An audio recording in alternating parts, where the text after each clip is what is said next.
और इस वक्त की बड़ी खबर आपको बता दें, पद्म विभूषण बिरजू महाराज का हार्ट अटैक से निधन हो गया है। वो 83 साल के थे। 1983 में बिरजू महाराज को पद्म विभूषण मिला था और कला के क्षेत्र में उनको एक संस्थान के रूप में जाना जाता था। कथक को एक नई पहचान दी थी पंडित बिरजू महाराज ने। वो लखनऊ से आते थे, लखनऊ से उनका ताल्लुक था और कथक के प्रति उनका जो प्रेम था वो अक्सर उनके नृत्य के जरिए झलकता था। इसीलिए उनको पंडित बिरजू महाराज भी कहा जाता था।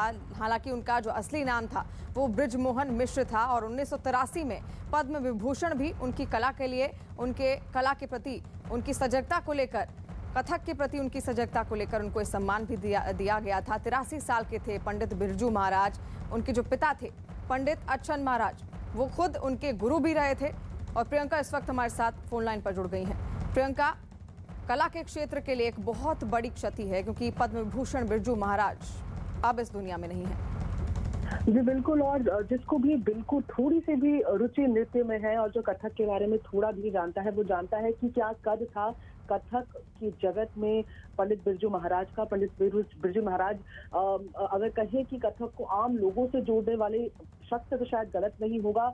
लखनऊ के जो लखनऊ से ये संबंध रखते थे और वहां पर कथक परंपरा की जो कालिका बिंदादीन जिसे कहा जाता है घराना, उसके ये थे। उनके पिता, उनके चाचा, उनके परिवार में बाकी लोग भी जो थे वो कथक नृत्य ही करते थे। बहुत प्रसार कथक का अगर कहे कि उन्होंने किया है तो गलत नहीं होगा। और ना केवल क्लासिकल माध्यम से, ये क्लासिकल वोकल्स भी गाते थे। और बॉलीवुड की भी अगर बात की जाए तो सत्यजीत रे की फिल्म की बात की जाए, शतरंज के खिलाड़ी से लेकर दीपिका पादुकोण की जो बाजीराव मस्तानी तक इन्होंने डांस सिखाया है। इन्होंने सत्यजीत की फिल्म में वोकल जो म्यूजिक था वो दिया था। तो जाहिर तौर पर बहुत बड़ी क्षति है, ना केवल कला जगत के लिए बल्कि विश्व के लिए, क्योंकि जिस तरीके से ना केवल भारत में बिरजू महाराज का नाम विश्व प्रसिद्ध था कथक घराने को लेकर बताया ये जा रहा है कि जी प्रियंका, और इसी वजह से उनको कथक सम्राट भी कहा जाता था क्योंकि कथक के क्षेत्र में कथक को उसके प्रचार प्रसार के लिए उन्होंने अपना पूरा जीवन दे दिया था।